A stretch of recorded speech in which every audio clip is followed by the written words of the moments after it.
Hello everyone, our presentation is about the book A Short History of Progress, Chapter 2, The Great Experiment. We got 5 teammates here, Van, So, Rita, Jessica, and Vivian. Let's start. At the end of Old Stone Age, the hunting and gathering skills of human beings almost grew up to the highest point, which means there are many animals and plants were killed, and some of them became extinct on the planet Earth because of the endless hunting by the old human beings. Luckily or unluckily, after that the intelligent human being found out another way to get rid of this trap, this progress trap. They can live easier and better, but they may fall into another darker trap as well. Otherwise, whatever, a new age has come.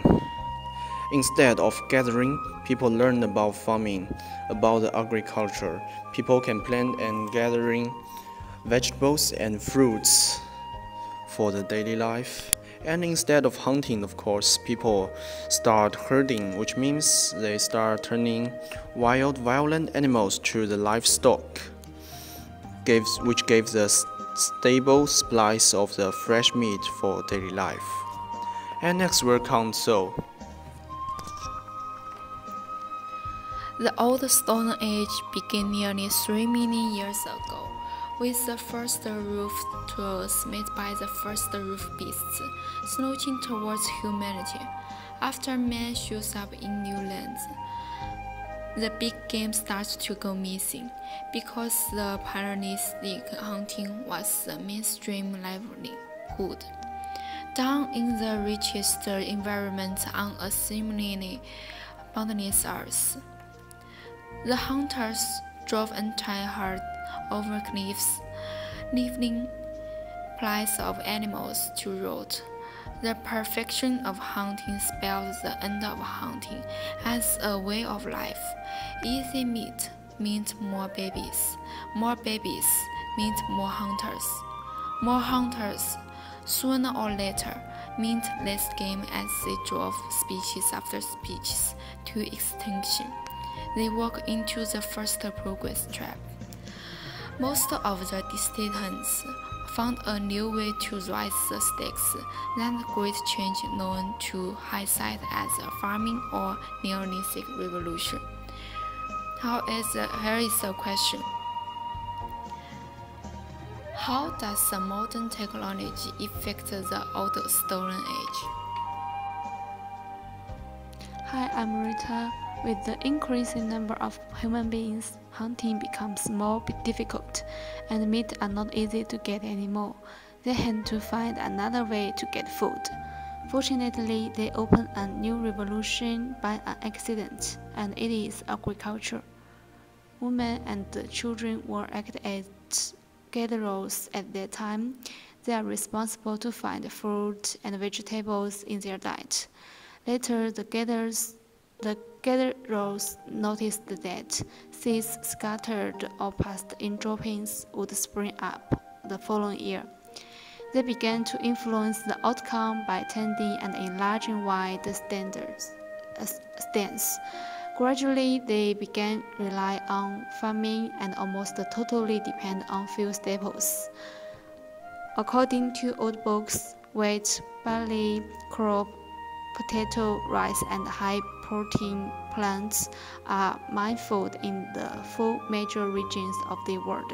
So the question is coming, if human beings haven't developed the agriculture, what the world would be like? As a place of human beings, hunting became herding, just as the gathering grew into the gardening. Sheep and goats are the earliest domesticated animals, about 8,000 before Christ in the Middle East. Then the camel was domesticated in 6,000 BC, about the same time as the cattle was tamed in Europe. Horse and donkey were tamed about 4,000 BC, and in order to maintain the hunting need. Dogsmen were domesticated in the older Stone Age. However, Americans only had less of animals can be domesticated. Fortunately, the New World provided more kinds of plants for Americans. There had nearly 40 species of plants, so Americans tamed plants to replace animals. Those plants and animals which were domesticated, they changes people's lifestyle and diet structure. By about 5,000 years ago, the majority of people who had made the transition from wild food to the tame. In Chapter 2, the book shows us a lot of evidence that the progress of human being is dependent on our long-term experiment. In the same time, we create a worldwide civilization from sludge toward humanity to Homo erectus. First civilization should be fire, but where it is come from? Is that transformed shot atoms and Eve apple tree equal to fire? We don't know, but thanks to the fire, people no need to eat the uncooked food. We can use fire perfectly to cook delicious dishes. Humans in the past used heavy stone tools to hunt, but now they can use more advanced weapons to continue their hunting. Due to the infinite desire of human being and our body need, humans create millions experiments to get the progress. However, with the progress of humans, they jump into the trap set by themselves. From the previous presentation, we know that there are three main progress: hunting, developed agriculture, domestic plants, and animals.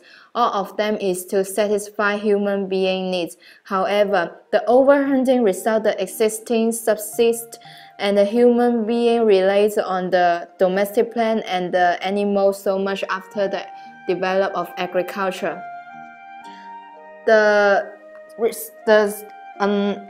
uneven resource allocated caused the shortage of food, and the stable food resource caused the booming of population. This progress result will repeat again and again. Human beings were produced by themselves. Most experiments begin with the unconscious. Is that human being is the result of unconscious experiment? If that's so, how are we going in the future?